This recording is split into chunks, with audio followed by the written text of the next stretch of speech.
Every single year at the beginning of the year, after Samsung releases their brand new flagship phone, another company releases their flagship phone just after Samsung. But the question is, what even company does that?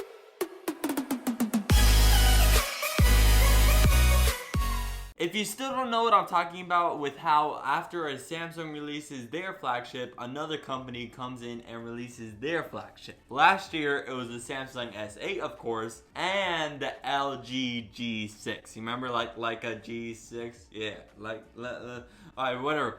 LG released their flagship in the LG G6. Many people are calling the G6 the best underrated phone for the beginning of 2017. It was about like a $50 to $100 cheaper than the Samsung S8. And it still had all the great features that a flagship should have, except for the Snapdragon 821 chip. Instead, it should have had the Snapdragon 835 chip. But it still had water resistance, it still had a dual camera, it still had that amazing 18:9 aspect ratio, slim bezels. It had all the makings of a 2017 smartphone. The problem in which I think many people think that G6 is underrated is because it didn't get any attention at all. And there is kind of a reason for that. First of all, I mean, it has the Snapdragon 821. So it wasn't as fast as the other flagships coming out that year, but still it had all the great features like I just mentioned. But there's not like a popping factor with LG. For Google, you have that amazing camera along with that stock Android software that's pretty good. For Samsung, you have that amazing curved edge screen, and for the S9, you even get this new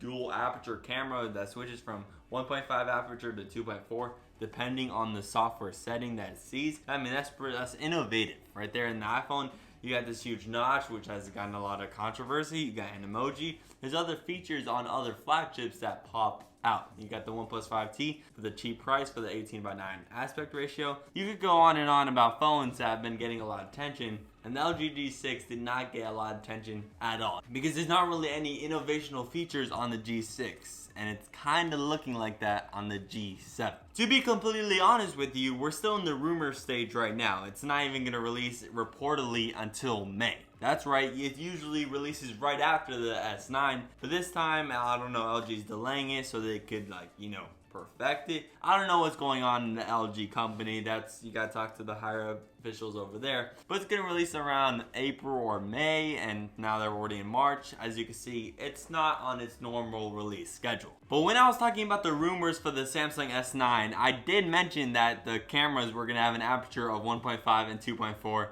But we did not know that the cameras were going to be both 1.5 and 2.4 at the same time. I was just thinking that the main camera was going to be 1.5 and then the telephoto was going to be 2.4. But I was completely wrong because it's just a rumor stage and we were just going to talk about it. And that's how it is, because that's the rumors. Really nothing's that official until the company says it themselves. From Samsung themselves, all they said is that the camera was going to be, quote, reimagined. I mean, the whole camera wasn't really that reimagined. It was still a great addition. I mean, it was a great change. Dual aperture camera, that's pretty crazy on this little smartphone, which is pretty cool. But still, it wasn't like reimagined, but still it has that popping feature which smartphones need nowadays. Now that the Samsung S9 is officially releasing in just a couple days on March 16th, now we can start moving to other phones and other technologies coming out this year, including the G7. So now we're going to talk about the rumors for the LG G7. No, like a G6. That was a pretty cool name though.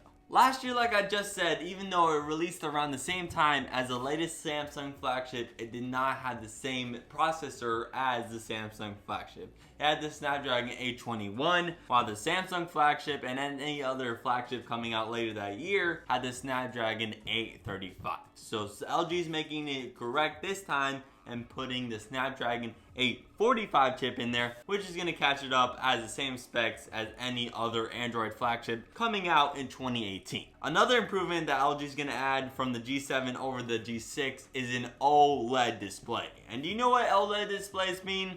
Expensive phone. Just like the iPhone X, it was about $300 more than the iPhone 7 from there. So you could expect the OLED display to bump up the price, and that's just gonna happen to the LG G7. I personally don't think this is a great idea for LG to do, because they're kind of seen as like the mid-tier budget phone that's a flagship at the same time. But for the 700 last year, and that was a Samsung flagship at a 750, now LG is going to be matching the same price as the Samsung S9, which I do not think is good competition. You got to price your phone a little bit lower at LG. If you want more attention as that kind of budget phone that's a flagship at the same time, you need to drop your price just a tad. I know you're putting in the OLED display, but still, if you want people to buy your phone over the S9, you're going to have to price your phone just a smidge lower than the S9. If not, people aren't going to buy your phone at all. And we're going to get to the stage again where it's mostly the most underrated phone of the year. Another thing that goes along with an OLED display is that you could cut it out. And you know what you could do with cutting out? You could make a little notch. Yes, I am not happy with this news, but the G7 just might have an iPhone X-like notch on the top of the phone. And sadly, when you go look at the bottom of the phone and there's little development ideas, these little models, it still has bezels on the bottom, which I think completely breaks the purpose of a notch. The purpose of a notch is to get the screen going from edge to the other edge.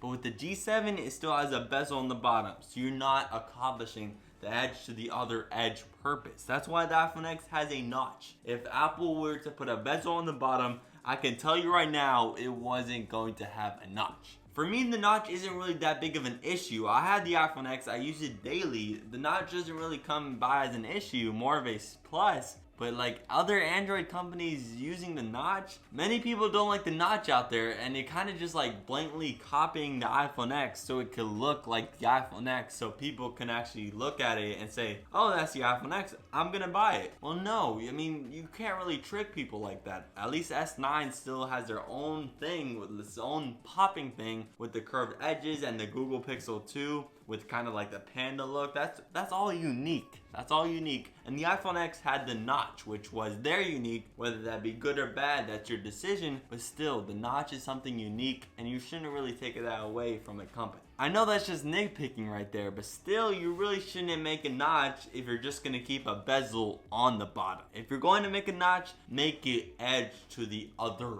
edge, just like the iPhone X. And that's a lot of problems with the copying the iPhone X design, because I mean, companies are making the notch. I mean, a bunch of companies are. All the Chinese phones that you can just copy, because they don't even look at the copyright laws at all. They just copy with the notch, but they still leave a bezel on the bottom because they're using LCD, or they just don't have, I don't know what they're doing wrong. But they're just choosing to keep a bezel on the bottom, which I think is a no-no. If you're gonna have a notch, make it edge to the other edge, which I proclaimed since the beginning of the iPhone X rumors. You have to have edge to the edge, and that's what makes the iPhone X screen so good. Two other minor rumors on the G7 is that it's gonna have stereo speakers, and of course the 16 megapixel dual camera, one with the standard view and one with the super wide view. That's of course that's standard, but the dual speakers are going to be interesting because, you know, Samsung S9 finally added that feature with the stereo speakers. Google Pixel 2 did that last year, and the iPhone about also 2 years before that. So I think stereo speakers is needed on any phone, especially with that beautiful 18:9 aspect ratio that makes you just completely immersed in the experience. But I'd love to hear your opinion about the LG G7 coming around in May this year, which is going to be pretty interesting to how it competes with other phones. I'd love your opinion on that. And while you're doing that, make sure you like the video and hit that bell icon to stay notified whenever I post a video. And while you're still doing that, make sure you smash that subscribe button right here to stay informed. And I'll see you in the next one.